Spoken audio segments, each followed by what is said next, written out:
Now let's come to next question. That is question number 3. The population of a city decreased from 25,000 to 24,500. Find the percentage decrease. किसी city की population जो है वो घट चुकी है 25,000 से 24,500 हो चुकी है. ओके, एंड आपको क्या फाइंड आउट करना है? Percentage decrease. ओके, सो डिक्रीज यहाँ पे क्लियरली दिख रहा है.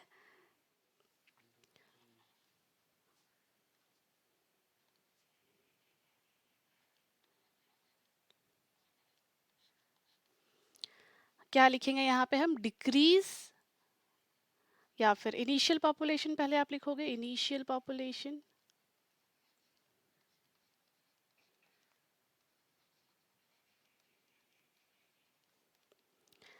that is equals to 25,000. Final population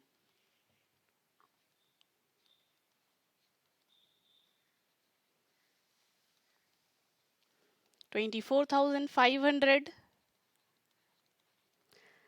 क्या हुआ है? इंक्रीज हुआ है, डिक्रीज हुआ है? डिक्रीज हुआ है, क्वेश्चन में लिखा हुआ है, और वैल्यू से भी पता चल रहा है. Decrease is equals to final minus initial. Alright, sorry, initial minus final. यहाँ पे आप देखिए पहले से घटा है, पहले ज़्यादा था. ओके, सो 25,000 माइनस 24,500.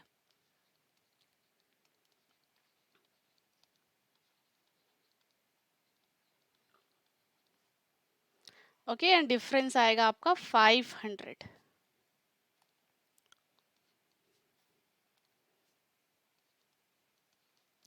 डिक्रीज हमें पता चल गया. अब हमें डिक्रीज परसेंट निकालना है. तो डिक्रीज या इंक्रीज परसेंट हम हमेशा इनिशियल डेटा पे निकालते हैं, इनिशियल पॉपुलेशन या इनिशियल वैल्यू पे निकालते हैं. सो पहले आप लिखोगे formula decrease percent is equals to decrease by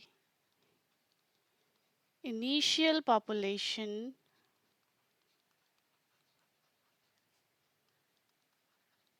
into 100. That is 500 by 25,000 into 100. ये 2 0 और ये 2 0 कैंसिल हो गए. यहाँ एक और यहाँ एक कैंसिल हो गया. 25 2s are 50. 2% का डिक्रीज हुआ है. Okay, now let's come to next question. Next question is, Arun bought a car for rupees 3,50,000. The next year, the price went up to rupees 3,70,000. So, what was the percentage of price increase? सो अरुण ने एक नई car खरीदी 3,50,000 की, और अगले साल उसकी price जो है बढ़ के कितनी हो गई? 3,70,000 हो गई. तो ये तो प्राइस इंक्रीज हो गई. अब परसेंटेज में हमें इंक्रीज निकालना है. सो अगेन हम इंक्रीज निकालेंगे कितने का हो रहा है, और increase by original value into 100 कर देंगे. ठीक है.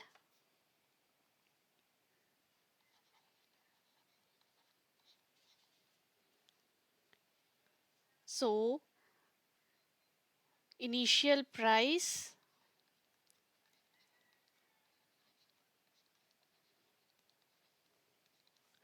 Rupees 3,50,000. Increased price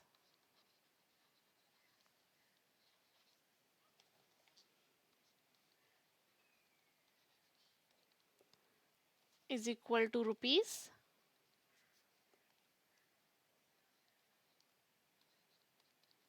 3,70,000. Now increase कितने का हुआ?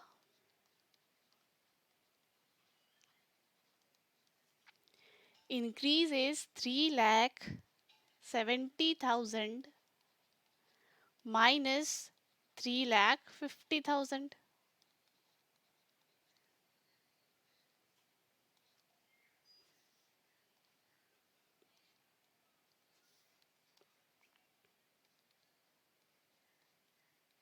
Okay, that is rupees 20,000. 20,000 का इंक्रीज हमें दिख रहा है यहाँ पे. Now increase percent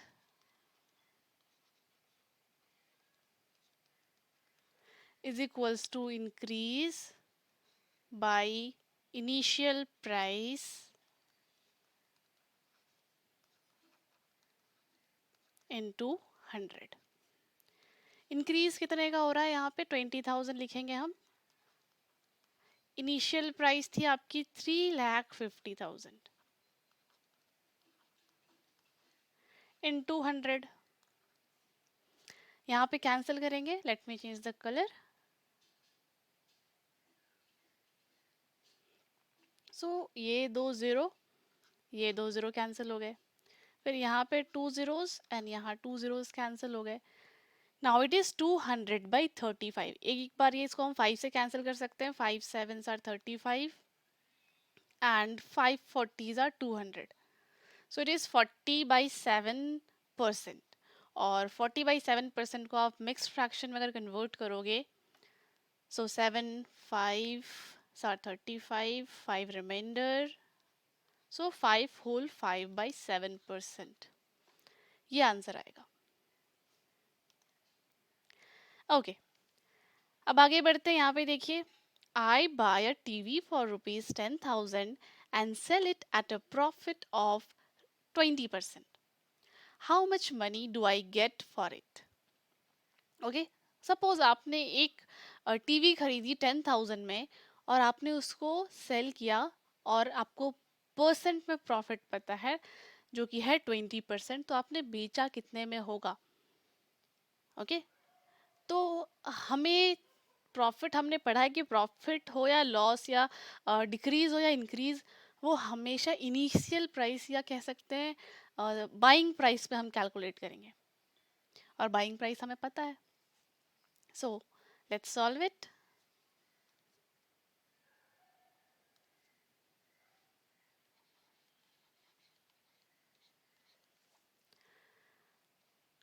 So CP of a television, that is equals to 10,000 rupees. Okay, and profit percent, profit percent हमें दिया हुआ है 20%. ये रुपीज में नहीं है, परसेंट में, मतलब 100 में हमें 20 रुपीज का प्रॉफिट मिल रहा है. तो 10,000 में कितने का प्रॉफिट मिलेगा? तो हम 20% निकाल लेंगे 10,000 का. अगर 100 में 20 रुपीज़ आपको मिल रहा है तो एक एक करके जोड़ना तो बहुत मुश्किल होगा. लाइक 10,000 में कितने होंगे, तो यहाँ पे हम 20% निकालेंगे. सो प्रॉफिट इन अमाउंट कितना होगा? 20/100 into 10,000. ओके, सो 2 zeros कैंसिल हो गए एंड 2,000 रुपीज का प्रॉफिट. ओके, 20% मतलब 2,000 रुपीज का प्रॉफिट हुआ है. सो प्रॉफिट हमें पता चल गया. हमने खरीदी थी 10,000 में और 2,000 रुपए के प्रॉफिट में हमने उसको बेचा है, मतलब हमें बेचते समय 2,000 रुपए एक्स्ट्रा मिले हैं.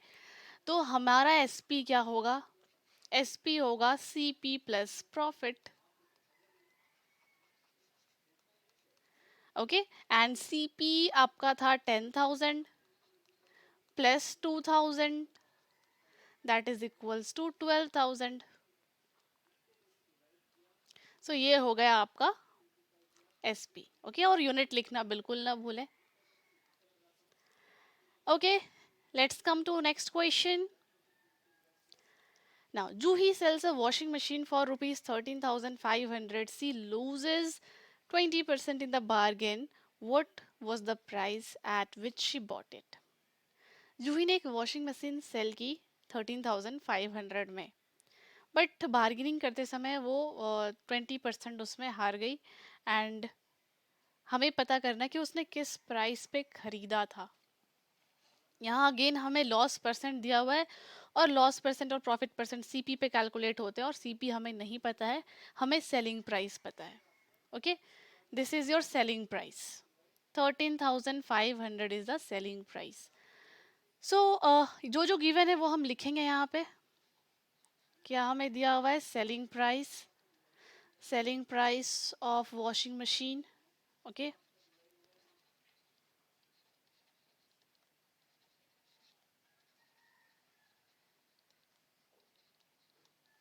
कितना है? ₹13,500। ओके, लॉस परसेंट दिया हुआ है हमें। Loss percent is equals to 20%। यहाँ पे जब तक हमें सीपी नहीं मालूम होगा हम आगे बढ़ ही नहीं सकते, तो यहाँ पे हमें सीपी को कुछ सपोज करना होगा। ओके, एंड सीपी को क्या मानेंगे हम? X. So let CP be x. अब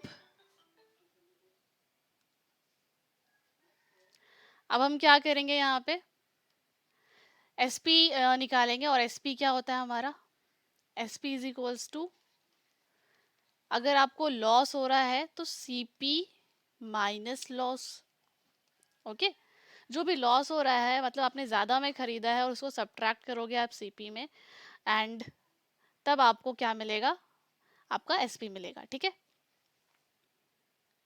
सो यहाँ पे हम लिखेंगे एसपी यानी कि 13,500। ओके, ये किसके बराबर होगा? सीपी यानी कि ये एक्स माइनस लॉस। लॉस कैसे निकालेंगे? सीपी पे निकालेंगे। लॉस परसेंट हमें दिया हुआ है, तो लॉस निकालने के लिए आपको लॉस परसेंट ऑफ, मतलब कि लॉस परसेंट को सीपी से मल्टीप्लाई करना होगा। तो 20% को यानी कि 20/100 को हमें एक्स से मल्टीप्लाई करना होगा। तो इस तरह से हमें अपना एक्स यानी कि सीपी पता चल जाएगा। इसको सॉल्व कर लीजिए। 13,500 इज इक्वल टू, अगर आप यहाँ पे एलसीएम ले लो तो आ जाएगा नीचे 100, यहाँ पे 100x माइनस 20x। ओके, कितना हो गया ये? 13,500 is equal to 100x minus 20x 80x, 80x by 100 हो गया ना। ओके, 80x बाई 100 हो गया। अब देखिए आगे इसको सॉल्व करते हैं। x is equals to 13,500 multiplied, okay मैं नीचे लिखती हूँ, x is equals to 13,500 multiplied 100 by 80। Okay, एक एक जीरो यहाँ पे कैंसिल हो गया, इसको आप डिवाइड कर सकते हो 4 से। 4 2s are 8, 4 3s are 12, 4 again 4 3s are 12, 4 7s are 28, 4 5s are 23, 375 times में ये कट गया। Okay, and 2 5s are 10।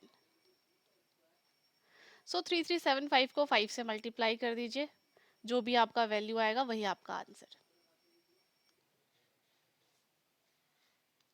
तो इसको सॉल्व कीजिए। सॉल्यूशन, यहाँ पे हमें क्या नहीं मालूम है? Total weight of chalk stick नहीं मालूम है।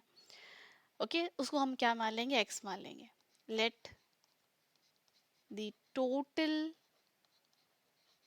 वेट ऑफ चॉक स्टिक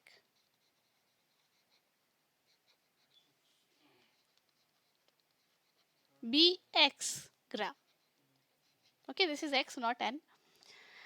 अब हमें फ्रैक्शन पता है, पिछले क्वेश्चन में हमने देखा था क्या फ्रैक्शन था चौक का? 3/25, रेशियो 3 था, और टोटल फ्रैक्शन जो था वो 3/25 था। तो टोटल जो भी उसका वेट हो उसका 3/25 पार्ट्स आपका क्या है? कार्बन है। ठीक है, sorry, that is carbon. Okay, so here we will write 3/25 of x gram is equal to 3 gram. जो भी उसका टोटल वेट होगा उसका 3/25 पार्ट्स आपका कार्बन का होगा अमाउंट। ओके, ऑफ का मतलब मल्टीप्लाई होता है, 3/25 multiplied x is equal to 3 gram. इसको आप ऐसे भी लिख सकते हो, this is x। Okay, now x is equals to कितना हो गया, x इज इक्वल्स टू हो गया 3 बाई 25 का रेसिप्रोकल ट्रांसपोज हो गया 3/25 दूसरी तरफ, और ये हो गया 25/3। Okay, and 3 cancel, that is equals to 25 gram. Okay, all right, now let's come to next question. Next question is Amina buys a book for rupees 275 and sells it at a loss of 15%. How much does she sell it for? Amina ने एक book खरीदा 275 में और loss में cell कर दिया। अच्छा, loss में सेल किया, लॉस हो रहा है या प्रॉफिट हो रहा है ये जानने के लिए हम हमेशा किससे कंपेयर करते हैं, कॉस्ट प्राइस से। सो कॉस्ट प्राइस हमें दिया हुआ है, अमीना बाइज अ बुक, ठीक है, बाई लिखा हुआ है मतलब वो कॉस्ट प्राइस है। Okay, this is cost price, buying price. तो अगर हमें बाइंग प्राइस पता है तो कितने का लॉस हुआ वो हम निकाल सकते हैं, है ना। So here we will write solution, cost price of book, CP of book, that is equals to rupees 275. Okay, now loss percent is equals to 15%। Loss percent में दिया हुआ, लॉस अगर हम निकाले इन एक्चुअल अमाउंट में कितना होगा, तो 15% ऑफ किसका किसका लॉस किस पे हो रहा है, सीपी पे हो रहा है। So loss is equals to 15% यानी कि बाई 100 ऑफ 275। इसको 5 से कैंसिल आउट कीजिए, 5 20 are 100, 5 5 are 25, 5 5 are 25। Okay, now फिर ये 5 से कटेगा, 5 4s are 20 and 5 11s are 55। So 15 into 11 by 4 rupees, 15 into 11 आपका कितना हो जाएगा 165, 165 बाई 4 रुपीज़, इतने का लॉस हो गया। आप इसको डेसिमल में निकाल सकते हो कितने का लॉस हुआ, और फिर उसको आप क्या करोगे, सब्ट्रैक्ट कर दोगे। अगर इसको हम डेसिमल में निकालें तो ये हो जाएगा 4 4s are 16, then 4 1s are 4 and 4 2s are 8, 41.25 rupees का लॉस हो गया। इसको सब्ट्रैक्ट कर दीजिए, ओके, इसको सब्ट्रैक्ट कर दीजिए इसके सीपी में। So SP is equals to CP minus loss. Okay, यहाँ तक आप समझ गए, तो फिर मैं इसको इरेज करूंगी।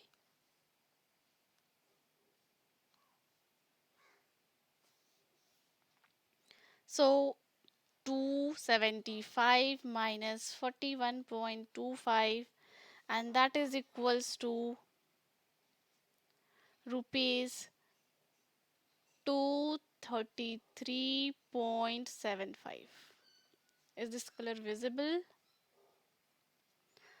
So it will be 233.75. Okay, this is the SP, this is the selling price. Okay, now let's come to next question. Next question क्या कह रहा है, find the amount to be paid at the end of 3 years in each case. Okay, principal आपको दिया हुआ है, this is rupees 12,000 at 12% per annum, and principal is rupees 7,500 at 5% per annum. Okay, so first case में हमें क्या निकालना, find the amount।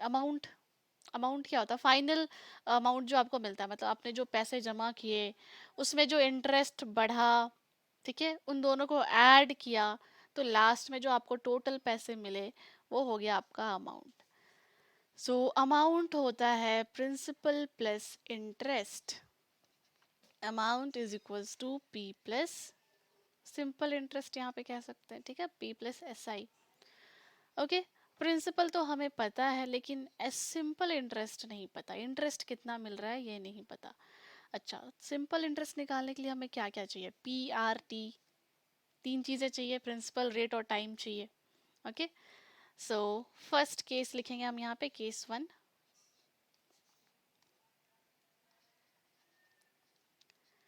Case 1 में principal आप लिखिए, गिवन क्या है, ₹12,000.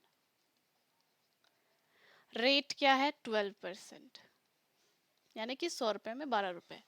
ओके, तो इसी तरह 200 में 24 रुपये, 300 में 36 रुपीज़. ओके, तो इस तरह से आपका 12,000 में कितना मिलेगा. नाउ टाइम, टाइम आपको दिया हुआ है 3 इयर्स. यहाँ पे देखिए तीनों चीज़ें दी हुई है, 3 इयर्स. सो पहले केस में हम एस आई निकालेंगे. S I is equals to P R T by 100. Okay, ये 100 आर की कारण आया क्योंकि वो परसेंट में दिया हुआ है. सो प्रिंसिपल है 12,000 इनटू रेट है आपका 12%, टाइम है 3 ईयर डिवाइडेड बाई 100. 0 और 0, 0 और 0 कैंसिल कर दीजिए. Okay, 12 12 are 144. कितना हो गया ये, 1440 इंटू 3. इसको मल्टीप्लाई कीजिए, जो भी आएगा वो आपका इंटरेस्ट होगा और उसको ऐड करेंगे हम प्रिंसिपल अमाउंट में. ओके, सो ये हो जाएगा आपका रुपीज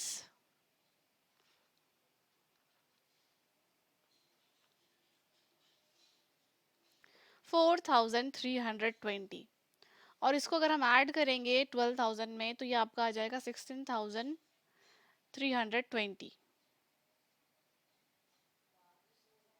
ओके, सो आप लिखोगे लास्ट में amount is equals to principal plus simple interest, P plus S I. Okay, मैं इसको इरेज कर रही हूँ. 4,320 हमारा क्या है, simple interest.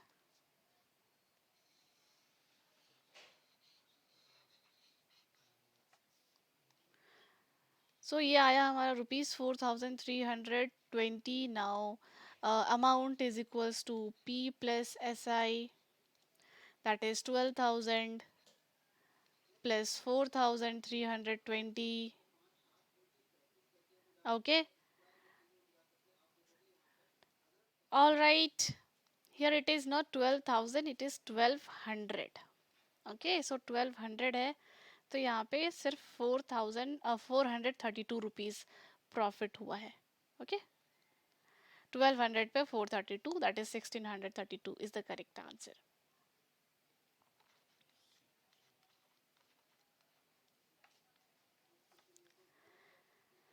Okay, now for the next part, let's come and solve next part, students. So case 2, principal is equals to 7,500, rate is equals to 5%, time is equals to 3 years. Okay, सबसे पहले हम निकालेंगे simple interest. Simple interest is equals to P R T by 100. Okay, and then we will write 7,500 into 5% into 3 by 100. Okay, two zeros cancel हो गए यहाँ पे. And 75 को 15 से मल्टीप्लाई कर दीजिए.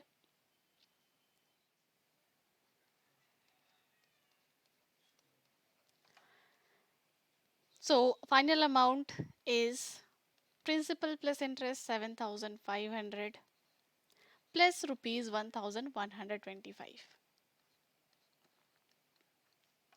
एंड ये टोटल कितना हो गया आपका,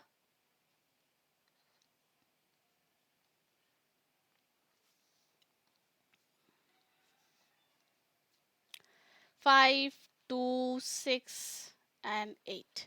So 8,625 rupees is the amount. Okay. Now let's come to next question, that is question number 10. So what rate gives rupees 280 as interest on a sum of rupees 56,000 in 2 years?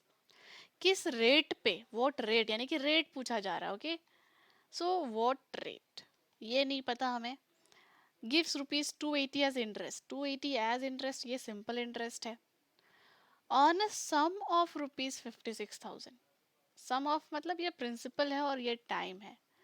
Okay तो यहाँ पे कोई नया formula use करने की बिल्कुल भी जरूरत नहीं है. आपको सेम वही फॉर्मूला यूज करना है. ओके क्या क्या गिवन है वो लिख लेते हैं. Principal is equals to 56,000. Okay R rate is equals to question mark, time is equals to 2 years, and simple interest is equals to 280. Okay now you will write again formula for simple interest. PRT by 100, that is 56,000 into, okay, into rate आपका कितना नहीं पता है, यहाँ पर rate लिखेंगे और time यहाँ लिखेंगे 2. ओके रेट आपका परसेंट में होता है इसलिए नीचे 100 जरूर लगाएंगे. और सिंपल इंटरेस्ट हमें दिया हुआ तो यहाँ पे लिखेंगे 280 rupees 280. Okay this is simple interest. Okay now यहाँ पे देखिए ये टू जीरोस कट गए, बचा क्या, रेट इज इक्वल्स टू, आप ट्रांसपोज करोगे वैल्यूज को, rate is equals to 280 divided by 2 into 560. Okay so 28 twos are 56 होता है. ओके सो ये 2 टाइम्स में कट गया, नीचे 2 आ गया, एक 2 पहले से है, दैट इज 1/4%. 1/4% यानी कि 0.25%. Okay 1/4% is equals to 0.25%. So ये होना चाहिए आपका interest rate. Okay, now let's come to last question. So last question is, if Meena gives an interest of rupees 45 for 1 year at 9% rate per annum, what is the sum she has borrowed? Now यहाँ पे हमें principal find out करना है. Okay, क्या क्या चीजें दी हुई है वो हम लिख लेते हैं. So first we will write solution. Solution से पहले आपको given लिखना चाहिए students. Okay, so जो भी चीजें आपको दी हुई है पहले आप वो लिखो given. एंड गिवन में क्या है आपके पास, इंटरेस्ट है. इंटरेस्ट आई या एस आई दोनों कह सकते हैं, 45 रुपीज. देन आर 9%,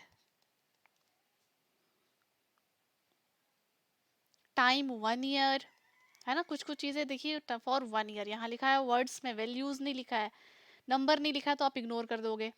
सो टाइम आपका कितना है, इसलिए क्वेश्चन को अच्छे से पढ़िए, 1 ईयर.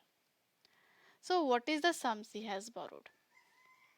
सो अगेन हम क्या लिखेंगे यहाँ पे, S I is equals to solution, we will write solution.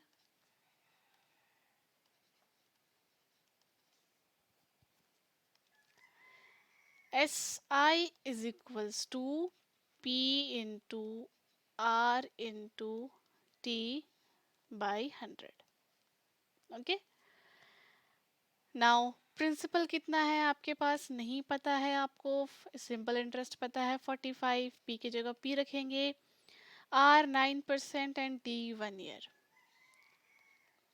ठीक है now P is equal to कितना हो जाएगा, क्रॉस मल्टीप्लीकेशन कर दीजिए, ट्रांसपोज कर दीजिए वैल्यू को, P इज इक्वल टू हो जाएगा, इस तरह से क्रॉस मल्टीप्लीकेशन होता है, यहाँ पे डिनोमिनेटर में कुछ नहीं है तो ये इस तरह से मल्टीप्लाई होगा और ये इस तरह से. ठीक है तो ये हो जाएगा 45 into 100 divided by P into 9.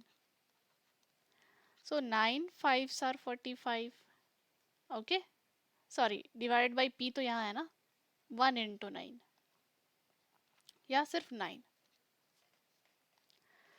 So that is principal is equals to 500. 500 rupees जमा किए थे 1 ईयर के लिए 9% रेट पे, तब जाके इंटरेस्ट कितना मिला, 45 रुपीज मिला.